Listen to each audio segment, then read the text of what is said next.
디모데전서 2장 8절에서 10절까지의 말씀 다 같이 일어나셔서 우리 하나님 말씀 봉독하도록 하겠습니다.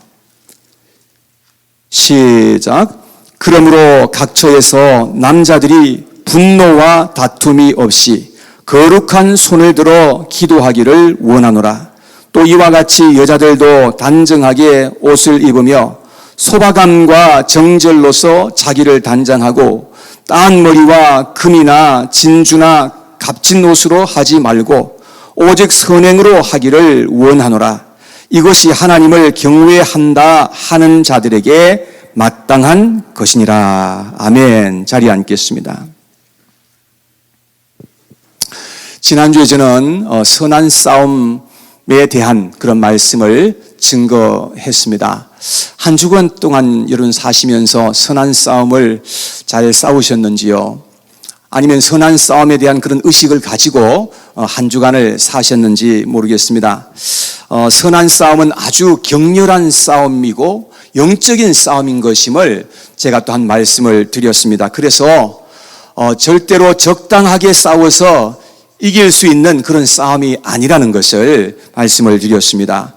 예수님께서도 말씀하시기를 천국은 침노하는 자의 것이라고 그렇게 말씀하신 것을 보면 이 선한 싸움은 많은 고난과 몸부림이 있는 그런 싸움일 것임을 말씀하고 있는 것이지요.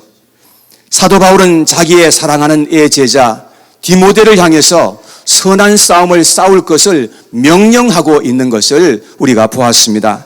선한 싸움에는 반드시 두 가지 요소가 있어야 하는데 이 두 가지의 요소 중에 하나라도 빠지면 안 됩니다. 첫 번째, 거짓 없는 믿음과 선한 양심을 가지고 선한 싸움을 싸워야만 한다는 것입니다. 선한 싸움은 내 힘으로 싸우는 것도 아니고 세상적인 어떤 방법을 가지고 싸워서도 안 되고 반드시 믿음과 착한 양심을 가지고 싸워야 할 것을 말씀해 주고 있습니다. 두 번째, 선한 싸움은 반드시 하나님의 영광의 복음을 따라서 싸워야 한다는 것입니다. 왜냐하면 복음은 사탄을 대적하고 대항할 수 있는 가장 강력한 도구가 되기 때문에 그런 것입니다. 그래서 우리는 복음을 절대로 소홀히 생각해서도 안 되는 것이요, 복음을 다른 것과 섞어서 혼합하여 전해도 안 되는 것이라고 말씀을 드렸습니다. 오늘 읽은 디모데전서 2장에 있는 말씀을 보면 우리가 선한 싸움을 싸울 때 어떻게 싸워야 하는 것인지 구체적으로 우리에게 권면하고 가르쳐 주신 내용의 말씀이 기록되어 있습니다. 선한 싸움은 우리가 지혜롭게 싸워야 하고 반드시 하나님의 방법대로 싸워야 하는 것임을 우리에게 가르쳐 주고 있습니다. 우리가 그렇지 않으면 영광스러운 하나님의 그 복음을 전하는데 사람들에게 그 복음이 조롱거리가 될 수 있고 가치 없이 취급될 수 있기 때문에 그렇습니다. 바울은 디모데전서 2장에서 남자와 여자에 대한 그러한 말씀을 주고 있습니다. 그리스도인의 가정과 교회에는 남자와 여자의 역할이 분명히 있다는 것을 우리에게 말씀해 주고 있습니다. 믿는 남자는 어떻게 해야 하는지, 믿는 여자들은 어떻게 해야 하는지, 여러분, 예수 그리스도의 그 복음을 통해서 이미 우리는 말할 수 없는 큰 은혜를 받고 복을 받은 사람인데 거기서 우리의 인생이 끝나서는 안 된다는 것입니다. 하나님을 믿는 백성들은 어떻게 살아야 할 것인지를 알고 그대로 우리가 살아야 우리가 승리할 수 있고 우리의 삶을 통해서 하나님의 영광을 드러날 수 있도록 할 수 있기 때문에 그렇다는 것입니다. 하나님께 은혜를 받고 복을 받는 것은 우리가 잘 할 수 있죠. 그런데 복을 받은 사람이 이제 어떻게 사는가 하는 것이 이것이 너무나 중요한 일이 아니겠습니까? 그래서 오늘 여기에 대해서 함께 살펴보려고 합니다. 첫째, 믿는 남자들에게 대한 권면이 기록되어 있습니다. 자, 8절 말씀을 보시기 바랍니다. 8절에 우리 한 목소리로 같이 읽어보겠습니다. 시작. 그러므로 각처에서 남자들이 분노와 다툼이 없이 거룩한 손을 들어 기도하기를 원하노라. 자, 믿음의 남성들에게 먼저 무엇보다 기도할 것을 권면하고 있는 것을 볼 수 있습니다. 그러면 여성들은 기도하지 않아도 됩니까? 라고 우리가 반문해 볼 수 있죠. 물론 그렇지 않습니다. 여성들도 당연히 하나님 앞에 기도하는 사람들이 되어야만 합니다. 자, 그런데 왜 남성들에게 이렇게 특별히 기도할 것을 부탁한 것입니까? 남성들은 기질상 기도하기보다는 먼저 행동하려고 하고 자기들의 힘으로 무엇인가 해보려고 하는 그런 특징이 있습니다. 그래서 잘 다투기도 하고 때로는 혈기를 부리기도 하고 그런 경우가 있는 것이죠. 그래서 사도 바울은 남자들에게 분노와 다툼이 없이 거룩한 손을 들어서 하나님 앞에 기도할 것을 권면하고 있는 것입니다. 기도는 믿음이 약한 사람이 하는 것이 아니고 사실은 믿음이 강한 사람이 할 수 있는 것임을 알아야 합니다. 기도를 잘하고 많이 하는 사람들일수록 믿음이 강하고 성숙한 사람일 가능성이 상당히 높습니다. 왜 거룩한 손을 들고 하나님 앞에 기도하라고 한 것일까요? 유대인들은 간절하고 하나님 앞에 간절하게 기도하고 중보하면서 나갈 때에 손을 들고 기도했던 것을 알 수가 있습니다. 하나님 앞에서 간절히 우리가 기도할 때에 손을 들고 이렇게 기도하는 것은 간절함을 하나님 앞에 표현하는 것입니다. 특히 이렇게 남성들이 여러 가지 유능하고 또 힘이 있어도 기도하지 않고 하나님 앞에 나갈 때는 아무 소용이 없어지는 것입니다. 남성들은 기도하는 사람이 되어야 할 것을 이렇게 간절하게 권면하고 있는 것을 볼 수 있습니다. 기도하는 자가 가장 강한 사람이 될 수 있습니다. 또 기도를 어떻게 하여야 하는지에 대해서도 오늘 말씀에서 우리에게 가르쳐 주고 있습니다. 1절 말씀을 보시면 이렇게 말씀합니다. 그러므로 내가 첫째로 구원하노니 모든 사람을 위하여 간구와 기도와 도고와 감사를 하되. 자, 여기에 먼저 간구하라고 말씀합니다. 이 간구는 그 뜻대로 간절하게 기도하는 것을 의미하는 것입니다. 특별한 기도를 가지고 하나님 앞에 나아가라는 그런 의미이지요. 두 번째는 기도하라는 것입니다. 기도는 그냥 평범하게 하는 기도를 말하는 것입니다. 평소에 우리가 늘 하나님 앞에 기도하는 것, 그러한 기도로 하나님 앞에 나아가라는 것입니다. 세 번째, 도고하라고 말씀했습니다. 도고는 무엇일까요? 도고는 중보하는 것을 의미하는데 영어에 보니까 intercession이라고 그렇게 되어 있죠. 그래서 이 중보하는 것은 자기 자신을 위해서 기도하는 것이 아니라 다른 사람을 위해서 기도하는 것을 가리킬 때 중보 기도라고 그렇게 말하는 것이죠. 선한 싸움과 복음을 전파하기 위해서 빼놓을 수 없는 것이 바로 중보 기도인 것임을 성경은 우리에게 가르쳐 주고 있습니다. 에베소서 6장 18절 19절 말씀해 보니까 사도 바울은 이렇게 말씀하고 있습니다. 한번 띄워주시면 좋겠습니다. 에베소서 6장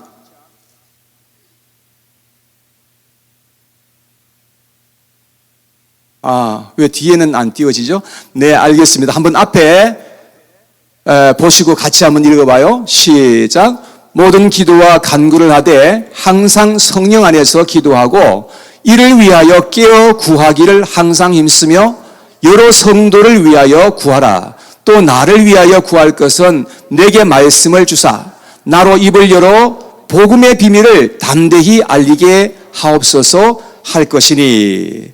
자, 여기 보니까 우리는 선한 싸움과 복음 전파를 위해서 중보 기도해야 할 것을 우리에게 부탁하고 있는 것을 볼 수 있습니다.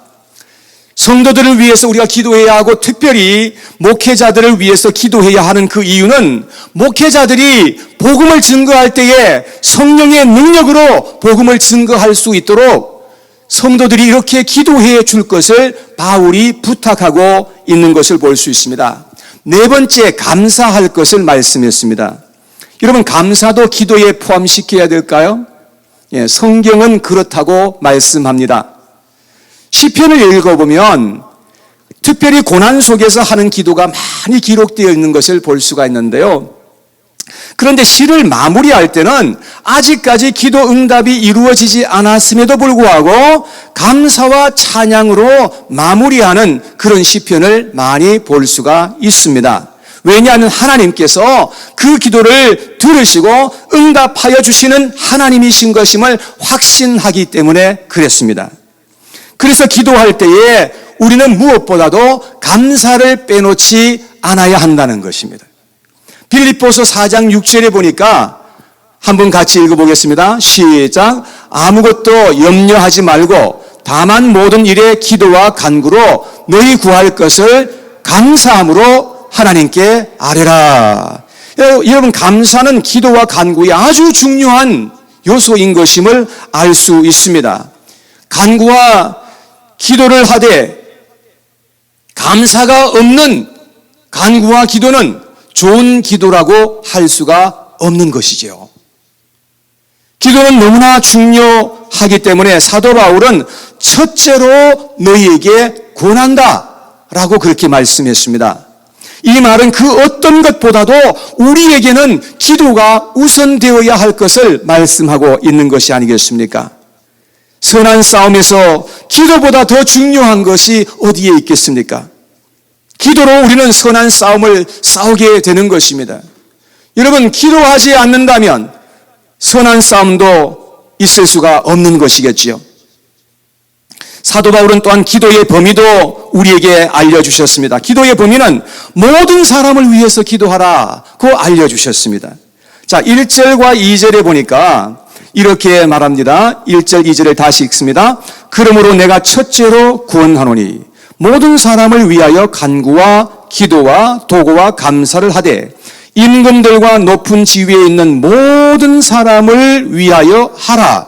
이는 우리가 모든 경건과 단정함으로 고요하고 평안한 생활을 하려 함이라. 자, 높은 지위에 있는 사람들도 위해서 기도하라는 것입니다. 그 당시에 그 정부들은 교회를 핍박하는 그런 일들이 다반사 있었던 것입니다. 그럴지라도 높은 지위에 있는 사람들을 위해서 기도할 것을 이렇게 말씀하고 있습니다. 그래서 그들의 마음이 바뀌어져서 그들도 복음을 통해서 구원을 받게 되는 그런 은혜가 임할 수 있도록 그렇게 그들을 위해서 기도하라고 말씀합니다. 그 이유는 하나님께서 그것을 원하시기 때문이라는 겁니다. 자, 4절 말씀해 보세요. 자, 4절 말씀에 한 목소리로 시작.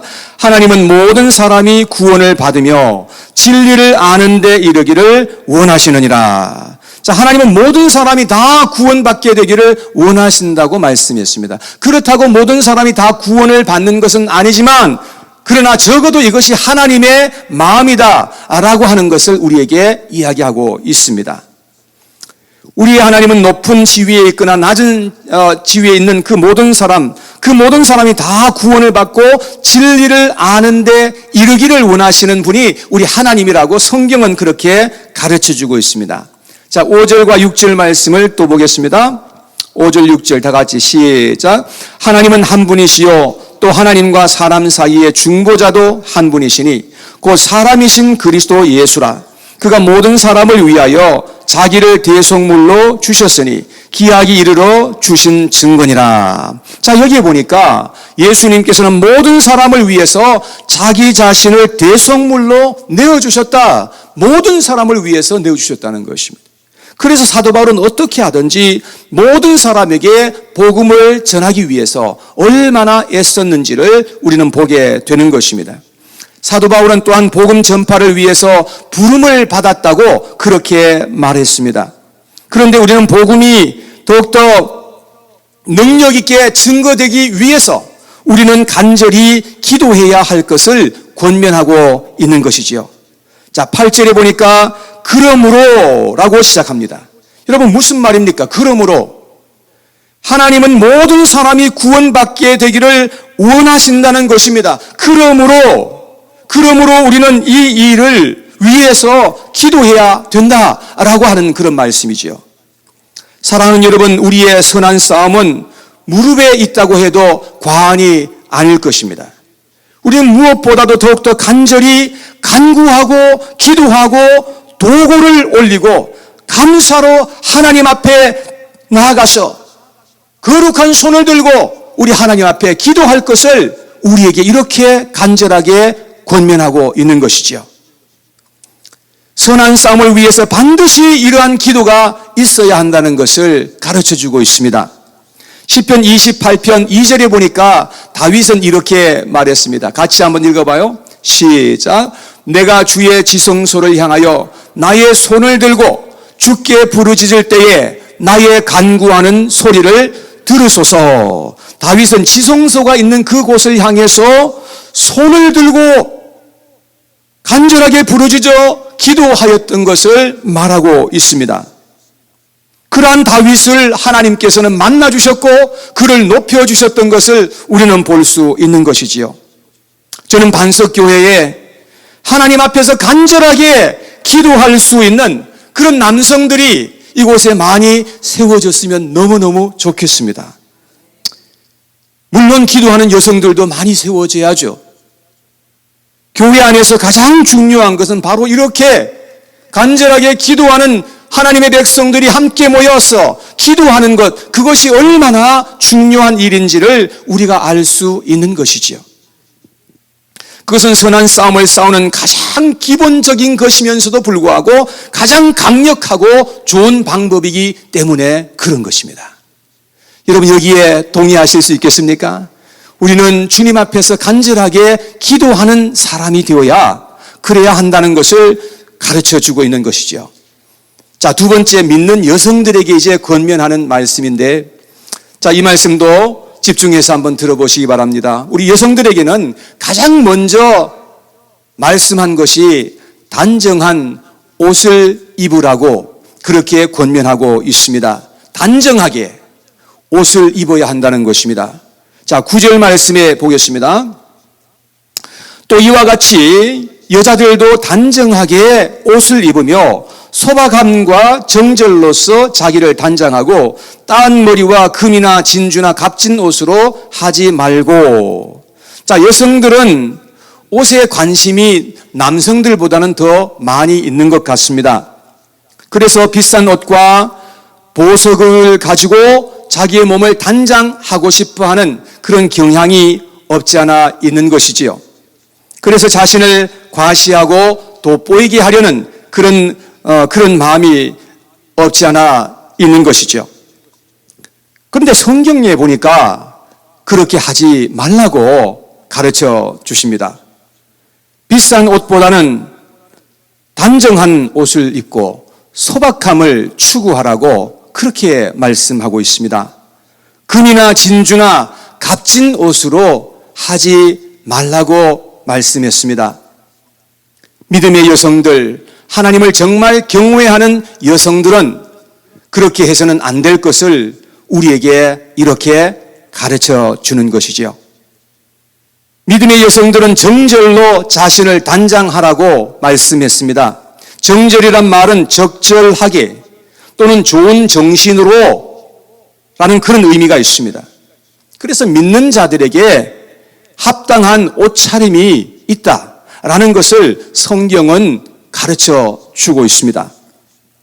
자, 그리고 선행으로 우리 자신을 단장할 것을 말씀했습니다. 10절 말씀에 보니까 오직 선행으로 하기를 원하노라. 이것이 하나님을 경외한다 하는 자들에게 마땅한 것이니라. 자, 여성들은 선행으로 자기 자신을 단장하라 라고 말씀합니다. 믿음의 여성들은 순종과 배움을 가져야 할 것을 말씀해 주고 있습니다. 11절에 계속해서 말씀합니다. 여자는 일체에 순종함으로 조용히 배우라. 자, 여성분들은 지금 마음이 꽤 불편하시고 좀 속에서 부글부글 하시는 분들이 혹시 계실지도 모르겠습니다. 그러나 제가 여러분들에게 말씀을 드리는 것은 여러분 이것이 바로 성경의 가르침인 것임을 여러분들에게 말씀을 드리는 것입니다. 그리고 여성들이 그렇게 해야 하는 이유가 두 가지 우리에게 주어졌습니다. 첫째는 여성들이 순종과 배움을 가져야 하는 그 이유는 하나님의 창조 질서이기 때문이라고 말씀해 주고 있습니다. 자, 11절에서 14절을 다시 한번 보겠습니다. 11절에서 여자는 일체에 순종함으로 조용히 배우라. 여자가 가르치는 것과 남자를 주관하는 것을 허락하지 아니하노니 오직 조용할지니라. 이는 아담이 먼저 지음을 받고 하와가 그 후며 아담이 속은 것이 아니고 여자가 속아 죄에 빠졌음이라.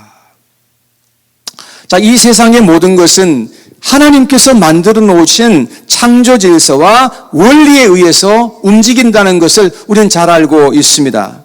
예를 들어서 어떤 물건을 공중에다 이렇게 놓고서 떨어뜨리면 그럼 이것이 밑으로 떨어지게 되어 있는 것입니다. 여러분, 이것을 우리는 만유인력의 법칙이라고 그렇게 말하죠. 이것은 하나님께서 만들어 놓으신 그런 법칙이고 원리입니다. 우리는 이런 법칙을 알기 때문에 그런 법칙을 따라서 이 세상에 지금 살아가고 있는 것입니다. 여러분, 예를 들어서 이것이 핸드폰이라고 합시다. 이것을 이렇게 놓고 그냥 떨어뜨리면 어떻게 됩니까? 이게 땅에 떨어져서 핸드폰이 망가지게 되겠지요. 근데 그 법칙을 우리가 무시해버리고 공중에 핸드폰을 던져버리면 그러면 이것이 비싼 전화기가 다 망가지게 될 수밖에 없는 것입니다. 그래서 우리는 전화기를 떨어뜨리지 않기 위해서 많이 애를 쓰는 거죠. 자, 그런데 한두 살 먹은 어린아이가 아직도 그런 법칙을 터득하지 못한 상태에서 아무리 귀중한 것을 쥐어줘도 그것을 깨뜨리기가 일수인 것입니다. 그래서 우리는 하나님의 창조 질서가 무엇인 것인지를 우리가 알고 그대로 행하게 될 때에 그럴 때 우리가 잘 될 수 있고 형통할 수가 있게 된다는 것입니다. 그래서 하나님의 질서를 우리가 성경에서 찾아내야 됩니다. 하나님께서 우리에게 주신 창조의 질서가 무엇인가? 우리 가정과 우리 교회에, 우리의 모든 삶에 하나님이 주신 창조의 질서가 무엇인 것임을 우리가 찾아서 그것을 순종하면서 우리가 살아가든지 아니면 이 세대를 본받아서 우리가 그렇게 세상 사람들이 하는 대로 살아가든지 결정을 해야 되는 것입니다. 성경에서는 믿음의 가정과 교회에 하나님의 창조 질서가 무엇인 것임을 우리에게 분명하게 가르쳐주고 있습니다. 우리는 그 질서를 따라서 살아야 우리가 복을 받게 되는 것이고 승리할 수가 있게 된다는 것입니다. 성경 질서는 남성이 가정과 교회에서 리더십을 가지는 것입니다. 그것은 남성이 여성보다 더 우월하기 때문이 아니라 하나님께서 그렇게 창조의 질서를 세워놓으셨기 때문이라는 것입니다. 우리는 이런 질서가 마음에 들지 않을 수도 있습니다. 그러나 우리 믿음의 사람들은 우리의 생각이나 세상의 풍조를 따라가는 것이 아니라 우리는 하나님의 말씀을 따라가기로 결정을 해야 된다는 것이죠. 두 번째, 믿음의 여성들이 순종과 배움을 가져야 하는 이유는 믿음의 여성들을 통해서 구원의 은총이 임할 수 있기 때문에 그렇다는 것입니다. 15절 말씀입니다. 거기에 보니까 그러나 여자들이 만일 정숙함으로써 믿음과 사랑과 거룩함에 거하면 그의 해산함으로 구원을 얻으리라. 자, 이 복음의 역사를 보면요, 주로 여성들이 먼저 복음을 받아들이는 경우가 참 많습니다. 그리고 그 일로 말미암아서 집안에서 엄청난 핍박을 받게 되고 그런 그 모든 것을 견뎌내면서 승리한 사람들이 얼마나 많이 있는지 알 수 없습니다. 그런데 핍박 속에서도 여성들의 인내와 지혜를 통해서 남성들이 나중에 가서 구원받고 교회로 인도받은 그러한 일들이 얼마나 또한 많이 있는지 모릅니다. 그렇게 핍박을 하는데도 견디어내고 믿음을 지키고 변화되어가는 그런 여성들의 모습을 보면서 남편들의 마음이 움직여지게 된 것입니다. 어느 신학교의 학장 목사님의 할머니가 젊은 시절에 서양 선교사님을 통해서 복음을 듣게 되었고 구원을 얻게 되었습니다. 그런데 그 할머니는 예수님을 믿는 것 때문에 남편한테 엄청나게 매를 많이 맞았다고 합니다. 한 번은 남편이 자기 아내가 교회에 가지 못하도록 머리를 완전히 삭발을 하여버렸습니다. 그런데 그 할머니는 머리에 수건을 쓰고 그리고 교회에 다녔답니다. 한 번은 교회에 가서 예배를 드리고 이제 집으로 돌아오는 길인데 남편이 중간에 기다렸다가 개 끌듯이 그 아내를 끌고 집으로 가서 얼마나 때렸던지 그만 실신을 하고 말았습니다. 그런 가운데서 찬물을 그야말로 끼얹어 가지고 그래서 다시금 깨워놓고서는 그리고 저녁밥을 지으라고 호통을 쳤다고 합니다. 할머니는 부엌에 들어가서 아궁이에 불을 지피면서 처음에는 흐느껴 울면서 기도를 했는데 나중에는 큰 소리로 남편이 회개할 수 있도록 그렇게 기도를 하였다 합니다. 남편이 방에서 들어보니까 이렇게 기도를 하는 것이었습니다. 자기는 죽어도 천국에 가지만 남편은 믿지 않고 세상을 떠나면 지옥에 갈 텐데 하나님이여 내 남편을 회개시켜 주옵소서 라고 이렇게 기도하는 것이었습니다. 그 소리에 강팍했던 그 남편이 아내를 껴안고 잘못했다고 빌면서 그래서 같이 믿게 되었다는 것입니다. 그 남편이 회개하고 나중에 교회의 영수가 되고 나중에 전도사가 되었다고 합니다. 믿음을 지키기 위해서 핍박을 받고 끝까지 견디게 되면 놀라운 구원의 역사가 하나님께서 일으켜 주시는 그런 그 은혜로 말미암아서 가정에, 교회에, 우리의 일터에 그런 놀라운 구원의 역사가 일어나게 된다고 이렇게 말씀하고 있습니다. 베드로전서 3장 1절의 말씀입니다. 같이 한번 읽어보겠습니다. 시작. 아내들아 이와 같이 자기 남편에게 순종하라. 이는 혹 말씀을 순종하지 않는 자라도 말로 말미암지 않고 그 아내의 행실로 말미암아 구원을 받게 하려 함이니. 자, 여성들을 통해서 가정의 구원의 축복이 임하게 될 것을 이렇게 말씀해 준 것이죠. 그런데 요즘의 세상은 참 많이 변했습니다. 여성들의 인권이 보장을 받고 존중받는 것은 참 너무나 잘된 일입니다. 그것은 성경적입니다. 그런데 점점 더 많은 경우에 현대 여성들은 남성들을 비하하기 십상이고 존중하지 않고 질서를 인정하지 않는 그런 가정들이 점점 더 많이 생겨지고 있는 것이죠. 여러분, 이것은 창조의 질서가 깨어지고 있다는 그런 의미도 되는 것이죠. 그렇게 되면 우리 사회에 여러 가지 많은 부작용이 일어날 수밖에 없는 것입니다. 요즘은 여성 중심으로 가정이 움직이고 있는 그런 가정들이 점점 많아지고 있습니다. 즉, 점점 모계 사회가 되어 간다는 그런 뜻입니다. 제가 우리 아이들에게 가끔씩 전화해서 내가 언제 너희들 집에 방문할 거야? 방문하고 싶어? 이렇게 얘기를 하면 우리 세 아이 다 똑같이 저한테 얘기하는 얘기가 있습니다. 자기 와이프한테 물어보고 알려줄게요. 이렇게 얘기를 합니다. 정말 빈정이 상하고 그래요. 그런데 뭐 어떻게 합니까? 그냥 꿀꺽 삼키고 그냥 가야 되는 것이죠. 오늘날 가정이 흔들리고 깨지는 일들이 얼마나 많이 일어납니까? 그리고 이혼율도 아주 급증하고 있는 것을 우리는 봅니다. 자, 그리고 무엇보다도 출산율이 급감하고 있는 것을 보는데 이것은 서양 사회와 우리 지금 현재 한국 사회에 당면한 일입니다. 물론 다 그런 것은 아니지만 우리 여성 중심의 가정은 주로 아기를 안 낳든지 적게 낳든지 하는 것을 볼 수가 있는데요.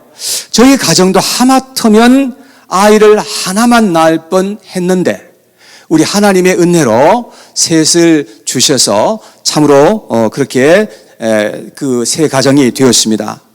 지금 한국은 출산율이 0.7%로 떨어졌다는 얘기를 제가 최근에 들은 적이 있습니다. 이런 식으로 가게 되면 얼마 못 가서 나라가 쇠퇴하게 될 것은 너무나 당연한 것이 아니겠습니까? 혹시 아기를 낳을 수 있는데 그 어떤 이유 때문에 낳지 않고 계시는 분들이 혹시 이 자리에 계시다면 하나님께 기도하시고 낳으시기를 권면을 드립니다. 절대로 후회하지 않을 것이라고 저는 믿습니다. 우리는 오늘 말씀을 통해서 선한 싸움을 우리가 싸울 때에 믿음의 사람들로서 우리가 남자와 여자들이 어떻게 싸워야 할 것인지에 대해서 사도 바울이 가르쳐 주신 그 내용을 우리가 들었습니다. 믿음의 남성들은 무엇보다도 간절하게 기도해야 한다는 것을 가르쳐 주었습니다. 기도는 약한 것 같이 보이죠. 무릎 꿇고 기도하는 것을 보면 굉장히 약해 보이는 것 같은데 기도할 때 사실은 우리가 가장 강할 수가 있는 것입니다.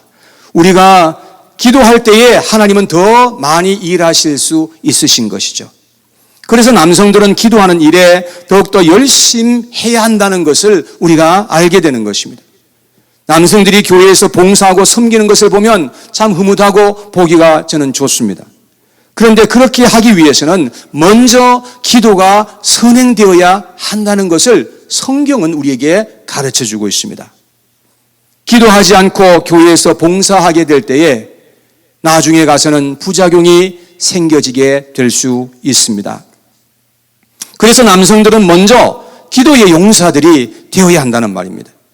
그래서 대표 기도할 때도 이 앞에 나와서 기도할 때에 신령하고 영적인 기도가 터져 나올 수 있도록 우리는 그렇게 기도하는 사람이 되어야 합니다. 그런 사람이 가정과 교회에서 리더가 될 수 있는 것입니다. 그런 리더가 많은 교회가 저는 좋은 교회, 건강한 교회가 될 수 있다고 저는 그렇게 믿어집니다. 여성들은 너무 앞장서고 교회에서 가르치려고 하는 것은 바람직하지 않다라고 또한 성경은 가르쳐 줍니다. 여성들의 역할은 남성들을 도와서 남성들이 어떻게 하든지 세워질 수 있도록 하는 것이 그것이 아주 아름답고 성경적이라고 하는 것입니다. 그렇게 할 때에 가정도 교회도 더욱더 아름다운 모습으로 세워지게 되는 것이요. 하나님의 영광이 드러나게 된다고 하는 것입니다. 그리고 우리를 통해서 하나님의 영광의 복음이 더욱더 널리 증거될 수 있는 그런 은혜가 임하게 될 것이라 저는 믿습니다.